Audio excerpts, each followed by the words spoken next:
So thanks everyone for attending. Hello and welcome. This is the part of our, well, not necessarily part of our winter lecture series yet, but getting in gear for it. Um, this is the Great Basin Bird Observatory, aka GBBO. My name is Ned Bowman. I'm our outreach coordinator. GBBO is a nonprofit research organization based in Reno, Nevada, and we conduct bird monitoring and research in the Great Basin and surrounding areas. Our presenter tonight is Lauren Harter, who is a staff member here at GBBO. She'll be talking about maximizing the usefulness of your eBird data and how to be a better eBirder. But before I turn it over to Lauren, just want to quickly mention a few upcoming events we've got planned here. And you can find more info about all of these events on our calendar on our website at www.gbbo.org. But first up, we are continuing our gull identification series this winter. The first outing is this Saturday, November 22nd. This will be an introductory trip, and we're meeting at Virginia Lake with the hopes of getting up close and personal views of our two most common gull species. The series will continue with a presentation and field trip combo event in December and monthly walks through February. So upcoming dates and locations will be announced on our calendar and social medias. Next Friday, we have an opt-outside field trip with Northwest Nevada Bird Alliance, formerly known as Lahontan Audubon Society. As part of our Pinyon Jay Community Science program, we're going to meet at the Pinyon Trailhead in Gardnerville at 9 a.m. It'll be a great chance to see pinyon jays as well as other pinyon juniper associates like juniper titmouse, Townsend solitaire, bush tit, mountain and western bluebirds. It'll also be a great opportunity to ask GBBO's community science team about pinyon jays. Following week, on December 3rd, we have a trivia takeover round at the Pigeon Head Brewery in downtown Reno. We're hosting a single round featuring 10 questions about birds with a special prize for the winner of that round. On December 10th, we'll be really kicking off our winter lecture series with a hybrid presentation by Joe Barnes with the U.S. Fish and Wildlife Service.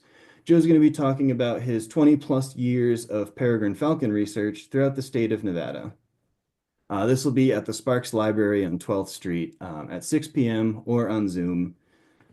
The week after that, Christmas bird count season begins. Hopefully, I'll have info about that on the GBBO calendar, but typically your local Audubon chapter will be the best source of info about those events. Lastly, we have Giving Tuesday coming up quickly. It's the Tuesday of the week after next, December 2nd. So we're running our Adopt a Transect fundraiser again. And for those of you who might not be aware, for the past 4 years, we've campaigned for all bird monitoring during the giving season. And this program allows donors to make a gift to GBBO to conduct surveys at point count sites that have been established by GBBO throughout the years that don't currently have designated funding sources to be surveyed. So once the survey is completed that following year, donors to that survey receive a species list, photos, and a blog piece written by the surveyor about their experience. We believe there's great value in continuing to collect data at these sites, many of which have experienced wildfire, land management action, or other significant changes in the time since they were last surveyed. So this is a great opportunity to help GBBO continue to monitor Nevada's breeding bird populations. So please keep us in mind this year as we approach Giving Tuesday.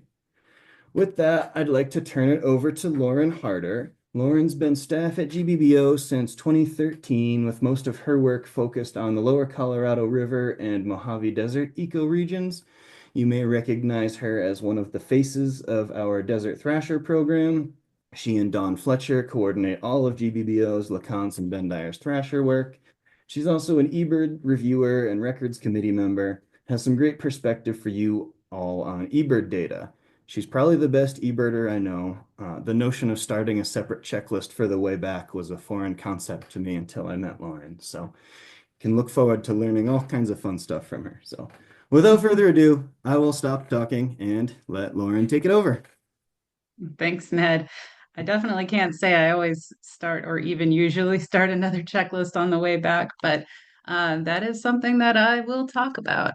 So, yeah, thanks everybody for coming today. As Ned said, I'm going to be talking about how you can make your eBird data as useful as possible for other users and also how you can get the most out of eBird in exchange.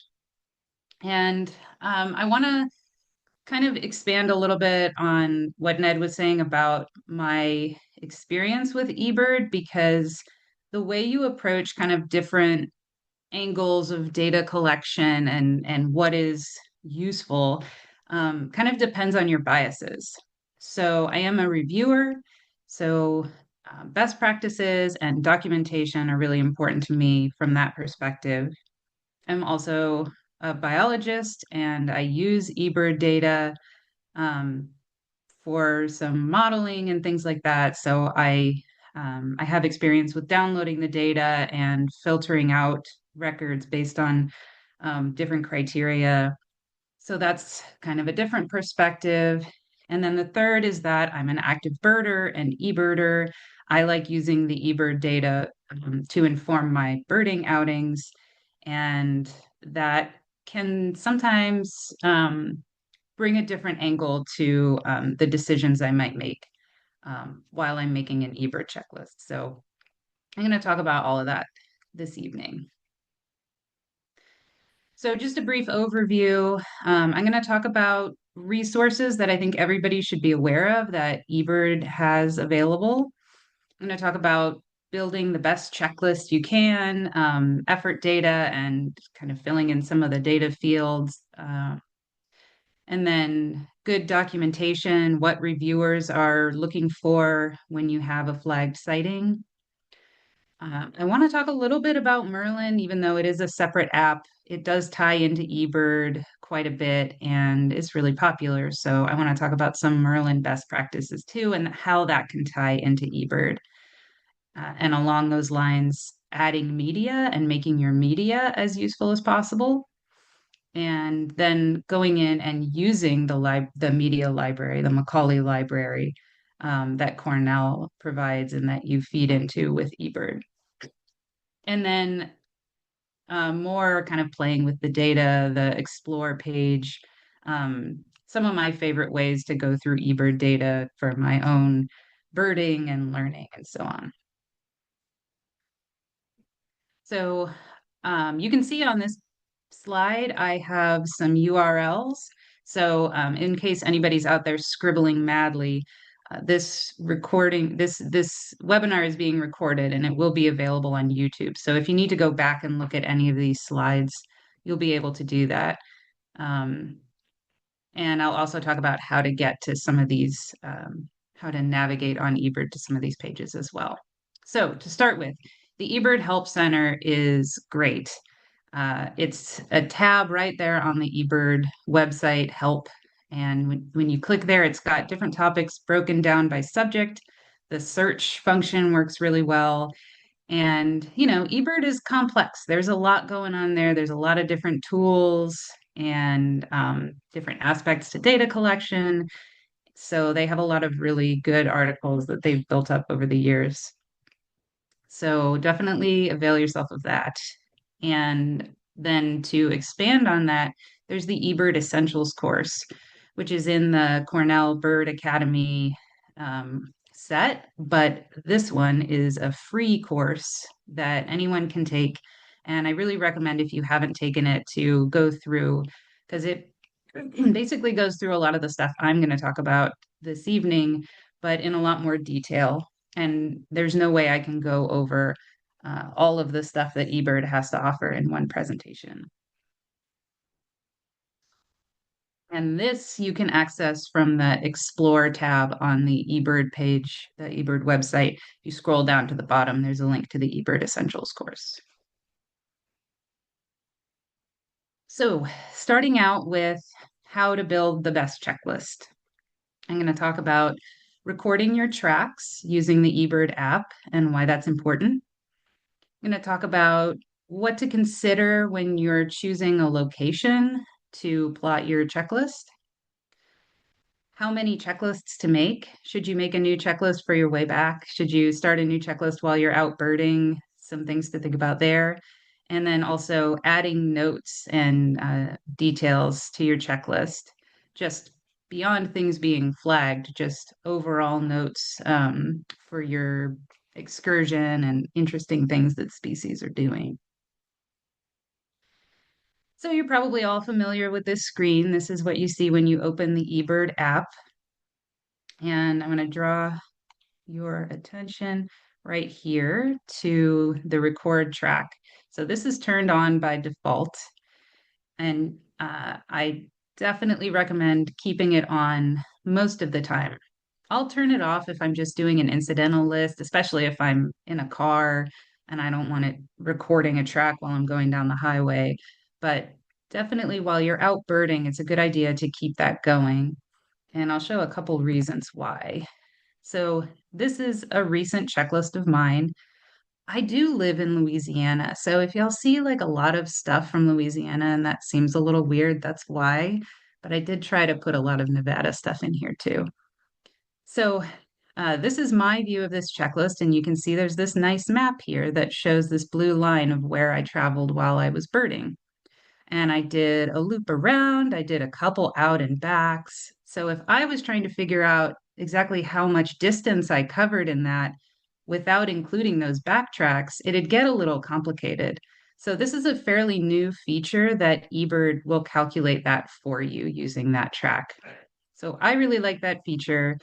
Um, and as far as like privacy, if you're thinking like, oh, I've bird in my yard and I don't want people to see this, this is only visible to the user who collected the data or who's on the checklist. So if any of you went to look at this checklist, you wouldn't see this. It is also available to researchers in certain circumstances, but the normal data downloads, obviously, there's CSV files, they don't include these maps. But it is a cool thing. It might be useful for like looking at microhabitat associations with birds. You can see exactly where someone was birding when they recorded that checklist. Now going into what location to choose. And I want to spend some time on the question of should I use a personal location or a hotspot? Now, most of the time, I, I'm team hotspot. Most hotspots are pretty specific. They don't cover a huge area, and you can kind of bird the whole hotspot in one outing or nearly so. But there are exceptions to that. And this is one case that affects my own research. One of my study species is Bendire's thrasher. So this is a map of Bendire's thrasher on a portion of the Aviquame National Monument. Here's Searchlight right here. And if we kind of focus here on the Weethump Wilderness area, it's kind of a classic place to look for Bendire's thrasher in Nevada. And the outline of Weethump itself, the wilderness area, is kind of like this. So there's roads on all sides of that. And of course, the locations that you see mapped kind of map onto the roads because that's what we do. But the hotspot pin for WeThump is right here. So if I'm downloading Bendire's Thrasher data, every entry in the database for WeThump gives me this location right here. But if you look at the personal locations that show specific areas where people actually have Bendire's thrashers, they're really focused around this area. And yes, that is the entrance, and yes, that is the road. So there is a little bit of bias there, but this is also better habitat. This is higher elevation and has thicker black brush, so it's just not as good for Bendire's thrashers as down here. So, um, is it wrong to map your WeThump checklist at the hotspot? No, absolutely not. And I'll even show on the next slide why that can be really useful. Is it wrong to use a personal location? No, absolutely not. And that's more useful for me as a scientist. So I think sometimes it's better if we have a little bit of, we mix it up a little bit and different people choose different options in cases like this where the hotspots, it's kind of a big area. But you might not notice the change in the habitat structure if you're not a thrasher. Now, if we look at the bar chart for that We Thump hotspot, it is really useful for birders to be able to collapse all that data together into one area. And all of those personal locations don't get included in that. So if we look at the Bend-Ayers Thrasher line right here, we get this really nice bar chart where we can see when the birds are usually seen there. They're not present in winter. They're probably present in July when there's no birders there. Um, and yeah, maybe that's good information too. Maybe someone wants to fill in an eBird gap and go to Weetup in July. But yeah, so this is also good information to have. So I don't think there's a right answer here. It's just something to keep in mind with how you want your data to be the most useful. Now, if you choose to use a hotspot, sometimes there's a choice of which hotspot should I use. In this example, I'm showing a portion of Great Basin National Park where you can see this is the hotspot map. And you can see there's one hotspot for all of Great Basin National Park here. And then every campground and trailhead, every popular place that people are going to go birding is also has its own hotspot. And in these cases, I would say, if you're at this campground, definitely use that hotspot. It's better to map it to the more specific location. You can give people more specific information about where to look for birds. I think it's pretty much better for everybody to use the more specific hotspot. But the overall hotspot can be useful for like historical data where you don't have exact location information, or say you're just driving the road through the park and keeping a rough list of things you saw and you're just doing like an incidental list, then that's fine. Just you can put it in here and that's helpful too. Now, as far as like generating bar charts from those data, because these are all hotspots, I'll show later how you can actually create a bar chart, putting all of these locations together to make one bar chart for Great Basin National Park and not just having to rely on this one overall hotspot. Now, splitting up checklists. I don't really make separate checklists for my way back. But the more you break up your checklists, generally speaking, the more useful it's going to be for people who are modeling the data. But it's not necessarily more useful for birders who want to look at your checklists. So some things to consider and some best practices when you're trying to decide, should I end this checklist and start a new one, or should I just do one checklist for my whole outing? So one thing is there a change of habitat? If you're noticing a significant change of habitat, it's probably time to start a new checklist. And this is definitely, especially something to keep in mind in mountainous regions. If you're changing elevations, you're going to be getting a different set of birds. And researchers who are filtering eBird data to look at montane birds are going to filter out anything other than stationary counts and very short traveling counts because they don't want to be getting data that they can't pinpoint the elevation on. Definitely, if you're changing locations, you want to start a new list. Think about like the hotspot that you're using. Are you going from one hotspot to another? You definitely want to start a new list in that instance. And most of the time, when you get in the car and start driving to another spot, even if it's not very far away, you should start a new list. Um, there is maybe a rare exception of like driving in an ag field slowly with the windows down, and you can feel pretty sure that you're not missing anything, and you're counting the savanna sparrows and meadowlarks that are flushing from the side of the road. But for the most part, when you get in the car and start driving, end that checklist and start a new one. As far as best practices for distance, eBird asks, ideally keep the distance under 1 mile. I definitely don't do that, but at least under 5 miles. If you're traveling that far, you're probably going into some new habitat association, even if you are not seeing it. And if you're going over 5 miles, sometimes even 1 or 2 miles, scientists who are using the data are going to filter that out. So if you want your data to be as useful as possible, keep those lists as short as possible.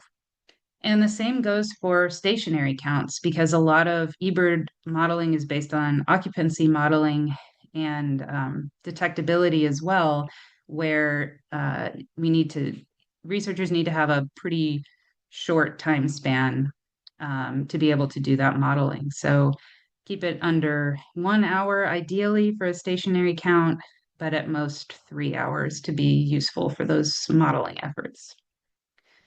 But again, consider the different uses of data. And this is another case where sometimes what birders want to get out of looking at a checklist might be different than what a researcher might want. So think about how useful is it to get a complete count of the birds in an area that you're covering? So I'm thinking of like the Henderson Bird Viewing Preserve in Henderson. That's kind of a discrete area, and usually when people bird there, they're covering all the ponds, and the birds are moving around between the ponds. So it makes sense to do one checklist for that whole area and get a list of all the birds. On the other hand, if you're birding the Las Vegas Wash, you're covering a long area, and it's not really useful to have a whole list of all the birds all along that. And that's reflected in the hotspots too. There are separate hotspots for different segments along the wash. So that's another thing to think about. Detectability, I mentioned. It's good to have checklists of different duration to help in modeling. Basically, different birders have different detection rates. And so that they can model that better if they have kind of short segments, longer segments, and you kind of break it up. But they can't use like a 5 hour stationary count to be able to model like that. And again, habitat associations, if you are covering a long area and mapping it all on one point, that's not going to be very accurate for all the birds you're getting over a large area.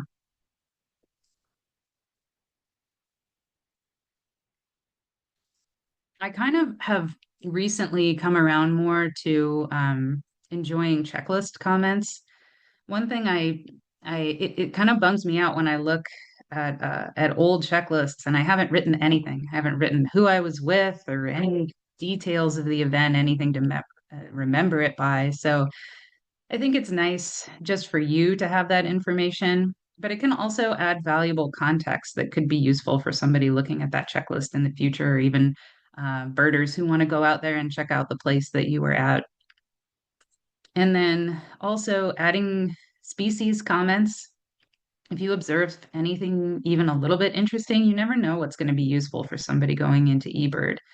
One example is I went to a presentation where someone downloaded eBird data for Eurasian collared doves on the Pacific coast, and they filtered out by um, checklist comments noting which direction the birds were flying. And there were actually enough checklists that listed which direction the birds were flying that they were able to do an analysis on it. And I thought that was so cool.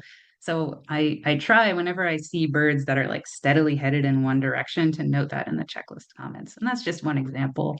Of course, there's other data fields to put in there, like breeding codes is an easy one to do. It's in the app, and that's great information for researchers, people studying phenology, all kinds of things. All right, getting into one of my favorite topics, documentation. So your sighting has been flagged. Now what do you do? So step one is to think about, is it a flagged rarity or is it a flagged high count? Because the documentation you provide is going to depend on which one it is. So if it's a high count, it's going to be this symbol with the exclamation point. And if it's a rare species for that place and time of year, it's going to look like this. So for high counts, just to start off with, eBird has this great help article on counting birds, estimating birds. It's got techniques for different situations with examples. It's really useful to check out. And then having that framework will really help you to document high counts. And something to keep in mind with that is humans tend to underestimate large groups. And the bigger the group, the greater magnitude of the error that we make. So it's, I try to keep that in mind because it's easy when you're out birding to just go, there's 150 of them. When, it's not that hard to just block them out by 10 and do a quick count, and you'll get a much more accurate estimate that way, whether it's flagged or not. Now, if it is flagged, what we're looking for as reviewers is mostly how did you arrive at that number? So if it's an exact count, great, just say that and you're probably good. If you were traveling and say you just like kept hearing chickadees and you ended up getting, you know, 40 of them or some crazy number, just say you kept a running tally. Were you trying to be conservative? How did you avoid double counting, especially if you were kind of doing loops or covering an area possibly more than once? And especially if you're using any call broadcast or mob tapes, you might be bringing in birds. They might be following you, and you could be counting the same birds over and over again. So, making note of how you prevented double counting can also be handy. But if you're just out there counting in blocks, which is probably the most common way to estimate large groups, just say that, estimated by tens, hundreds. Even if you have a really large group, you can usually get away with a pretty simple description of how you counted the birds. This last one I added in just for fun. This is kind of a famous checklist of this crazy migration day, and this description was for how Ian Davies, one of the eBird central staff, estimated a count of 144,300 bay-breasted warblers. You don't have to get this detailed most of the time, but it can be fun too. And lastly, if you're consider the description of how you identified the bird. It's not helpful as a reviewer if there's a flagged high count, if you're only saying how you identified the birds, or you're sometimes people will send in a photo of a couple of that species. But what is exceptional isn't that species, it's the count.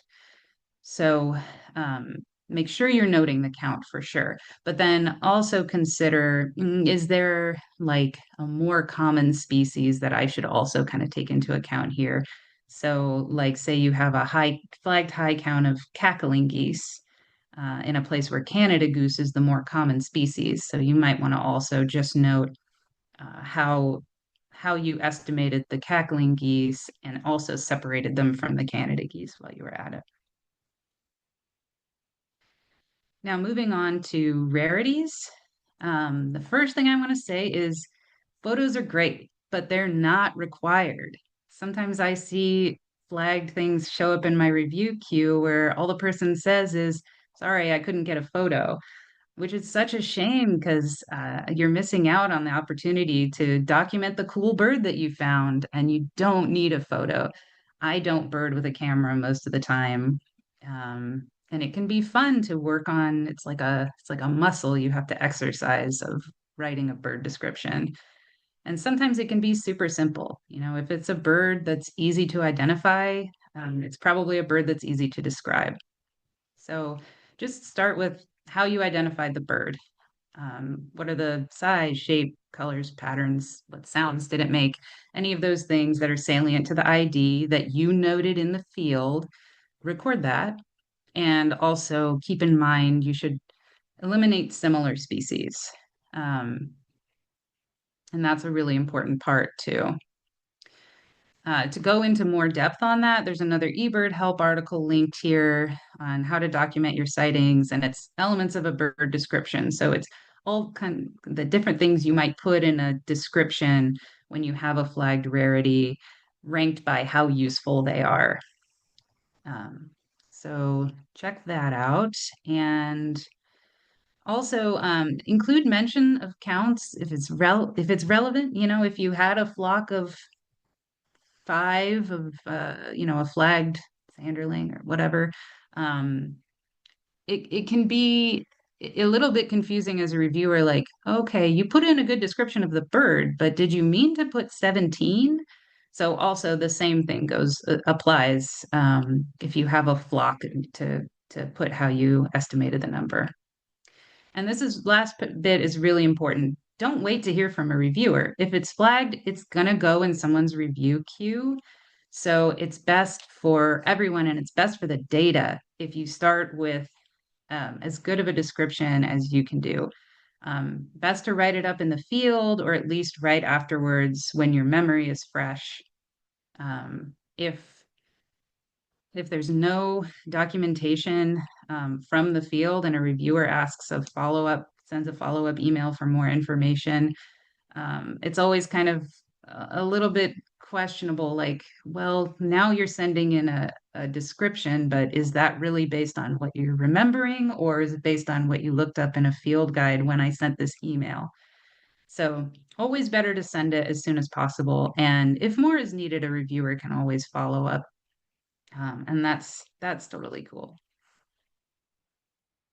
So a little bit of a segue into Merlin, and this is something we see a lot as reviewers as Merlin got really popular, is the faux pas of that's what Merlin said it was. And maybe because of that, Merlin has become a little bit divisive. Some reviewers and birders in general don't like it so much. Some people love it and swear by it. I think it's a great tool. I like using it. So these are just kind of some rules to live by to make it useful and so you don't fall into that faux pas.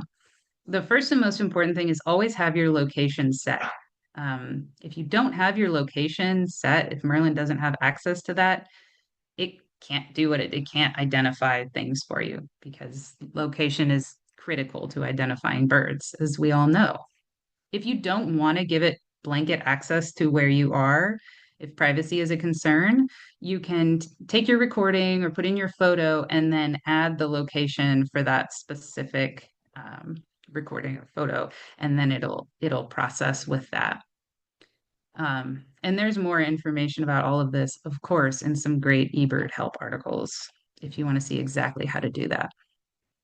Next is to use Merlin as a starting point. It's not the be all end all, it doesn't know everything. So get its suggestion and then check that against other apps. Merlin also has a ton of great recordings in there to listen to, and check field guides to confirm what it says. Another thing to keep in mind is to look out for one-off sound detections.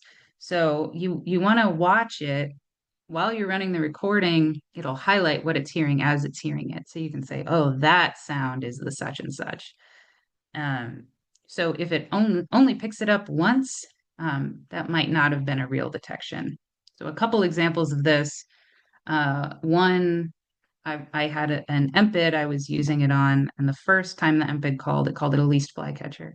And then every time after that, it called it an Acadian flycatcher.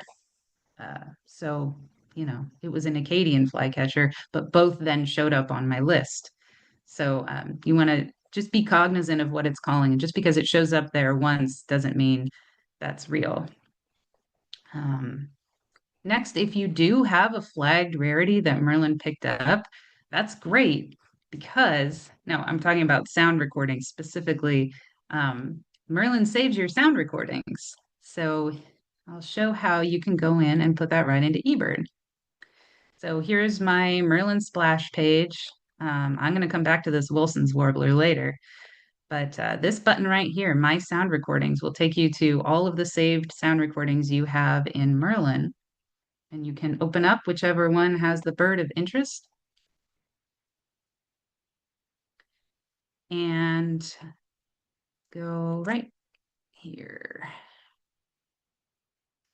And that'll go to share. So you can email it to yourself as it'll be a WAV file or whatever way works best for you to share it. And then you can edit the file and upload it to eBird, and then you have proof of your cool sighting or just a fun sound recording of a cool bird like a bend-air thrasher. So as far as editing the file, again, you might want to get more information on this from the eBird help article on Merlin, but just a brief overview. You'll need a sound editing software. Most of them cost money, but my favorite is Audacity, and it's free. Um, it's pretty easy to use. It's got a lot of tools, but you really only need two tools to upload to eBird. One is to trim it so that the recording is focused on the species you're looking at. You don't want a lot of handling noise at the beginning and then silence at the end when the birds stop calling. Trim off that stuff from the ends, focus nicely on the bird you're wanting to get, and then normalize the audio to -3 decibels. What that means is you're generally making it louder so that when you're going through recordings on the Macaulay Library, they're all about the same volume. You're not coming across ones where you can barely hear the bird and then ones where it's super loud. They're all kind of even. And then you can upload that into eBird, and that goes right into the next topic, which is media. So there's the kind of the classic bird photos, bird sounds. There's also videos. That's not a feature that I've used, so I'm not going to talk about that tonight, but I did want to mention it's there.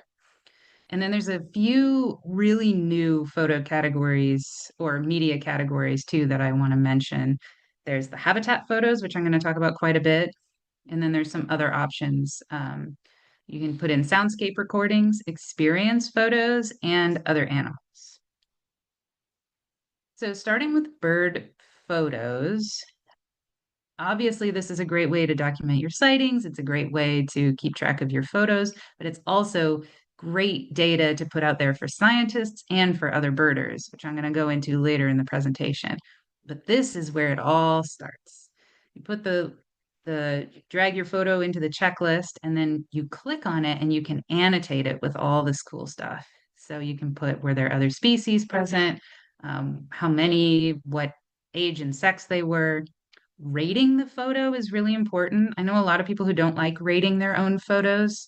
Um, and it is crowdsourced, the rating. Anybody can rate any photo, but a lot of photos only get the rating that the person who uploaded it put in. And it helps later, as I'll show. So there's a little button right here that you can click to get an idea of like a rubric for how you should rate your media. And that will make it more useful for people looking for the photos. And then it's got behaviors you can tag and other important tags you can put on there that again help people who are searching for certain things in the photo library. And then similar for sounds. Once you upload it, you can come over here, put in additional species that are in that recording. What type of sound is it? Did you use playback, age and sex, rate it? Um, and again, so that's searchable in a very similar way to how photos are searchable. Now, habitat photos are a new thing that I'm really excited about, and they're useful in a lot of different ways. So again, when you add it to your checklist, you click on it and you can add all these different things. Um, and I want to highlight this birds observed in this habitat. So apparently Cornell, and I don't remember if it was like Merlin or Birds of the World or All About Birds or maybe all of them. I don't know. But they're adding habitat photos to the species accounts.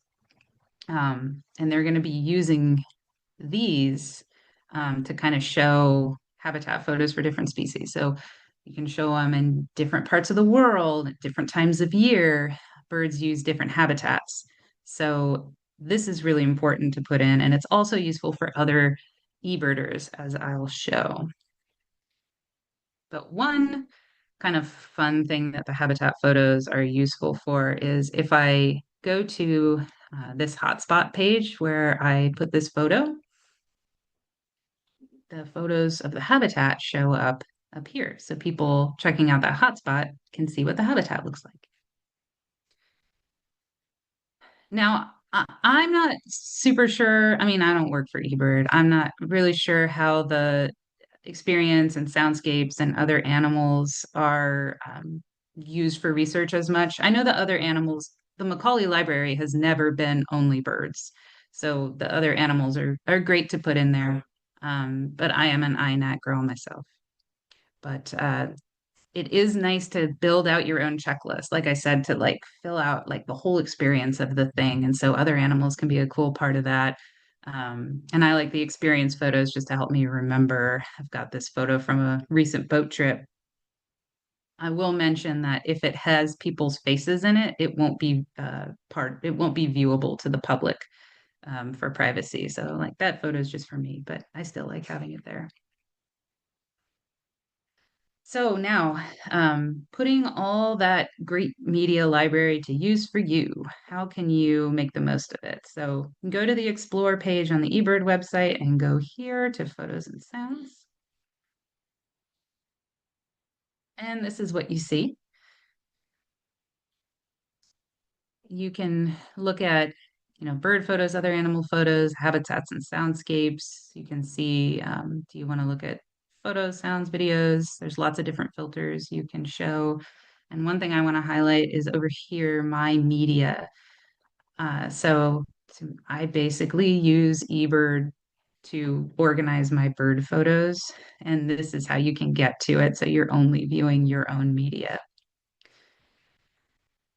Now, I also want to highlight the habitat photos and how that can be useful to you in researching birds' habitats. So you can click on that and you can do all the same searches and filters as you can with other photos. So in this example, I said, I'm going to San Diego on a trip coming up and I really want to see a rent it, but I don't know what their habitat looks like in San Diego. So you can put in rent it, click on photos in the habitat. So that'll eliminate soundscapes and search for the location San Diego, California, and I get this nice suite of photos.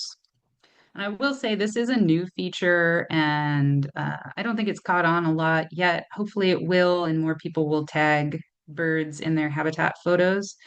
And then you can get even more granular, get a greater set of photos. You can narrow it down by time of year, so you can see, just what habitat they're using in breeding season or in winter, and things like that. Another kind of more standard example of how we use the Macaulay Library just for studying birds. And I think just about every expert birder I know uses the Macaulay Library this way. It's such a great resource to study variation in birds. So in this example, I said, I want to study plumage variation in horned larks breeding in Nevada. So I brought up photos, searched for horned lark, put the location in as Nevada, the date as June and July, and also want to note this, there's a sort function, and I almost always use best quality. So again, that's where those photo and sound ratings really come in handy, is really highlighting the best photos that are the most useful for people who want to study plumage details and things like that. And then so I get this great set of 130 photos to look through to answer whatever questions I have. And along the same lines, just want to go into the filters a little bit more. Let's say my question is, I want to look at molt patterns of immature, lesser blackback gulls in North America. So I can, pull up lesser blackback gull, narrow it down to North America. And then on the filters, I can select immature and look just for molting birds. And this is something you want to keep in mind, the person uploading the photo has to have tagged that it's molting. So it's going to limit the set that you get back. And some of them are always going to be wrong. But if you're okay with losing some photos so that you don't have to scroll through a bunch of photos that aren't relevant to your search, it can be really worthwhile. And in this case, there are enough photos of immature lesser blackback gulls from North America that you can select that tag and you still get a nice sample size of photos to look through. So moving on to some other ways to use eBird data, I'm going to talk about these different functionalities that are available on the Explore page. And then the last one, the status and trends, is on the science page. And I think that's a fun thing to play with as well. So starting off, we're here on the Explore page, and I want to just briefly touch on Explore species.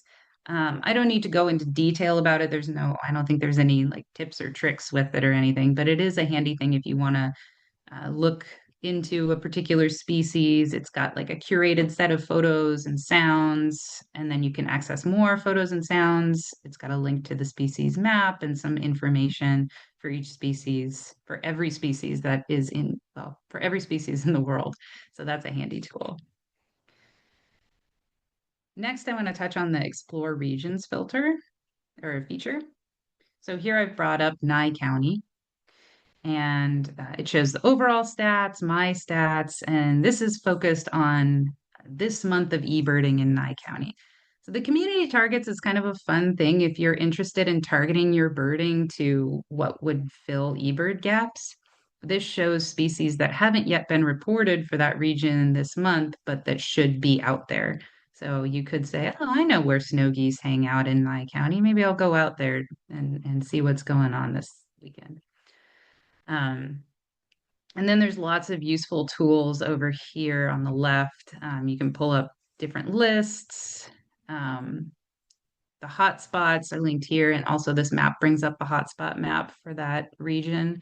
The illustrated checklist is cool. It's the bar charts, but also added in our photos and sound recordings that were entered from that region. So that's kind of fun. And then you can look at your particular lists and stats from that area. Target species is a function I use a lot. It looks at the frequency in which different species are reported in that region, and it'll show you what your most likely new birds are, either for your life list or for your year list. And you can narrow it down by month if, well, that's usually a good idea. Or if you're planning a long trip, you can look at what species you should study, things like that. And then your needs alerts show just things you need for that region that have been reported recently, even if they're rare. And then there's more links to kind of accessing eBird data for that region over here. Now back to the Explore page, we're going to go into species maps, kind of a classic long time functionality in eBird that is very useful. So this is what it looks like. So this is the map for Blackburnian warbler. There are two caveats to keep in mind when you're using these maps. One is that it only shows validated data. So if it's a new sighting that hasn't been reviewed yet, it's not going to show up on here. And also, I wouldn't use this as like a range map because it doesn't distinguish well where birds are regular versus where they're rare. You kind of get the feeling they're just as common in some areas of the Western United States as they are in like Florida, which is not the case. But it's a useful way to look at the range overall and outliers. But even more so is to look at individual points if you want to zoom in on a particular area or look at a particular time of year. So, just for example, let's say I'm in Reno and I really want to see a mountain quail. So I can zoom way in on Reno and see all the locations where people have reported mountain quails, including the one recent sighting right here. Maybe that's where I want to go look then.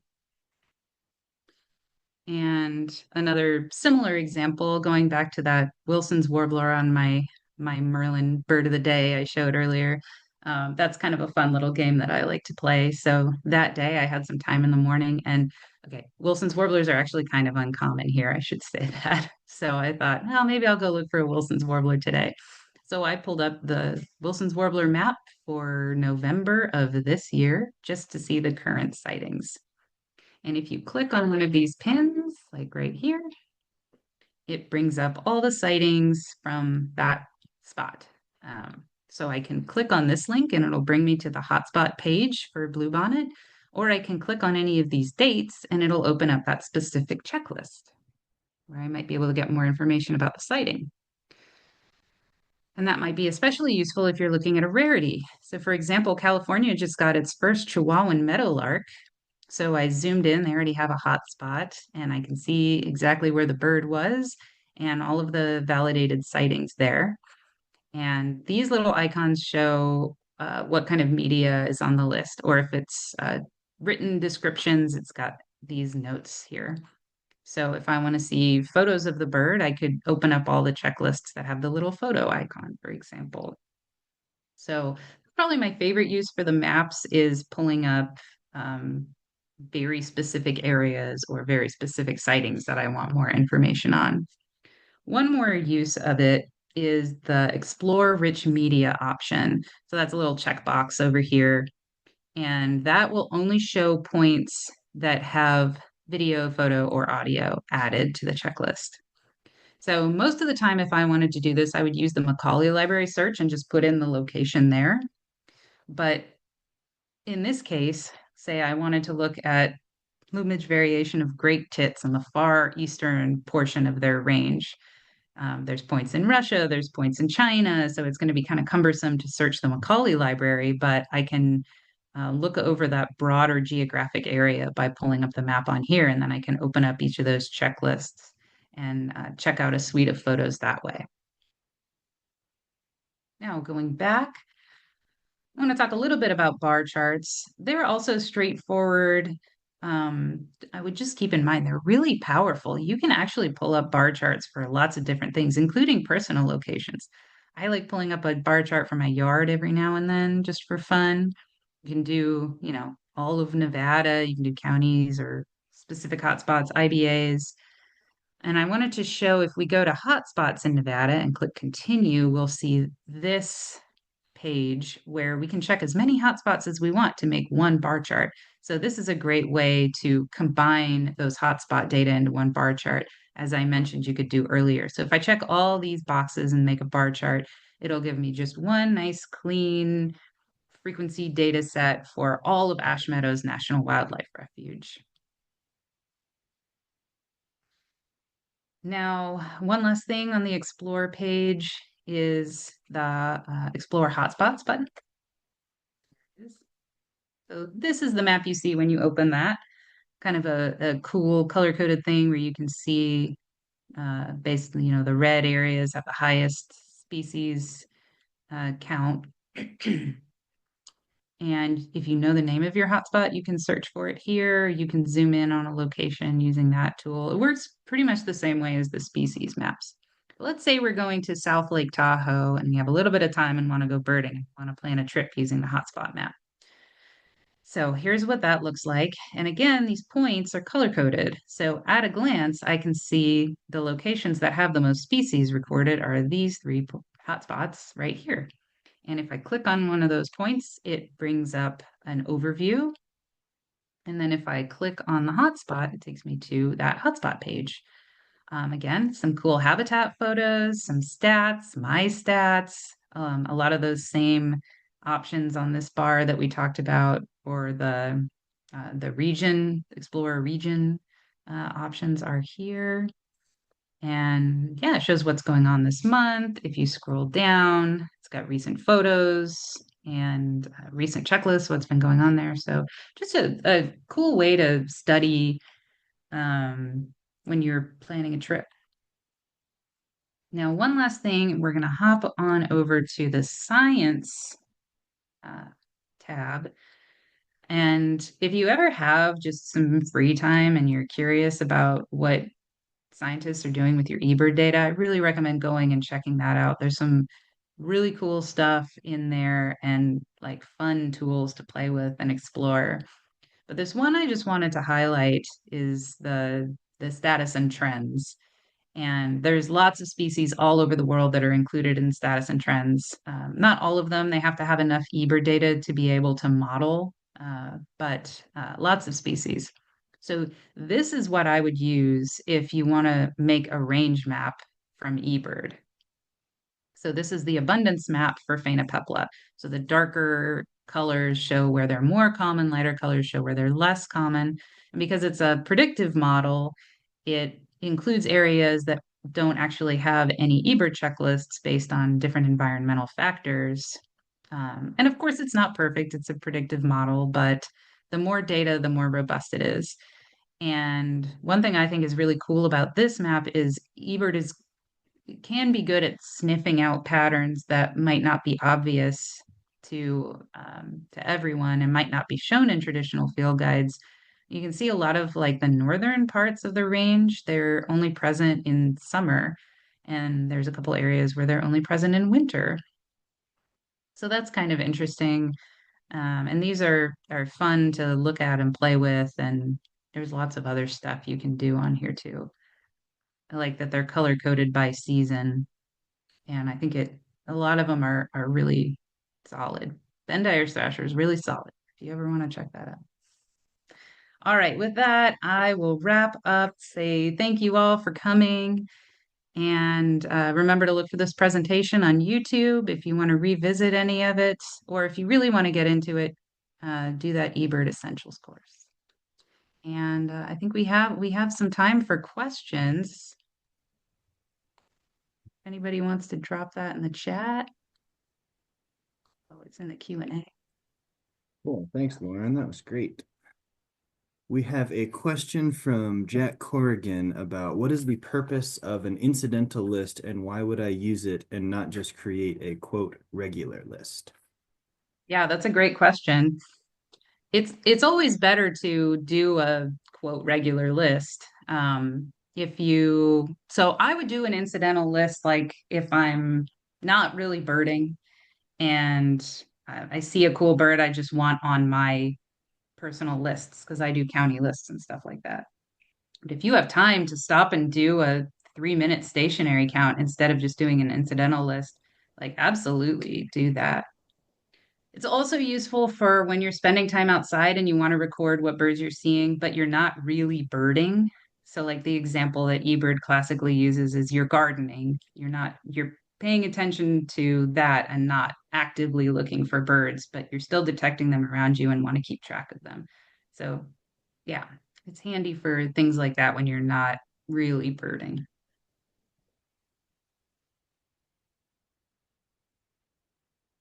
Thanks, Lauren.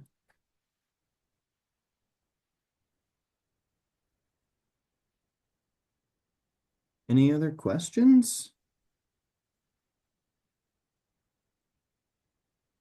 We'll give folks another couple minutes here, but there's nothing in the chat or in the Q&A, and I double checked my chat settings. I frequently screw those up, but people are allowed.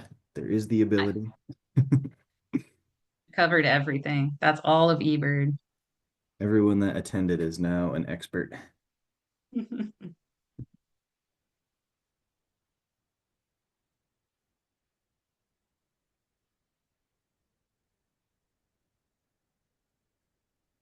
All right. Well, I don't see any more questions coming in. So I think that means you did a killer job, Lauren. Thanks. Thanks for coming, Compliment, everybody. compliments from Lori. Thanks so much. This was great.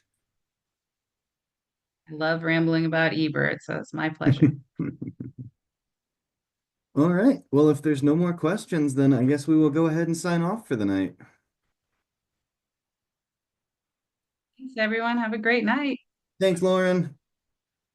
Good night, everybody. Thanks for coming.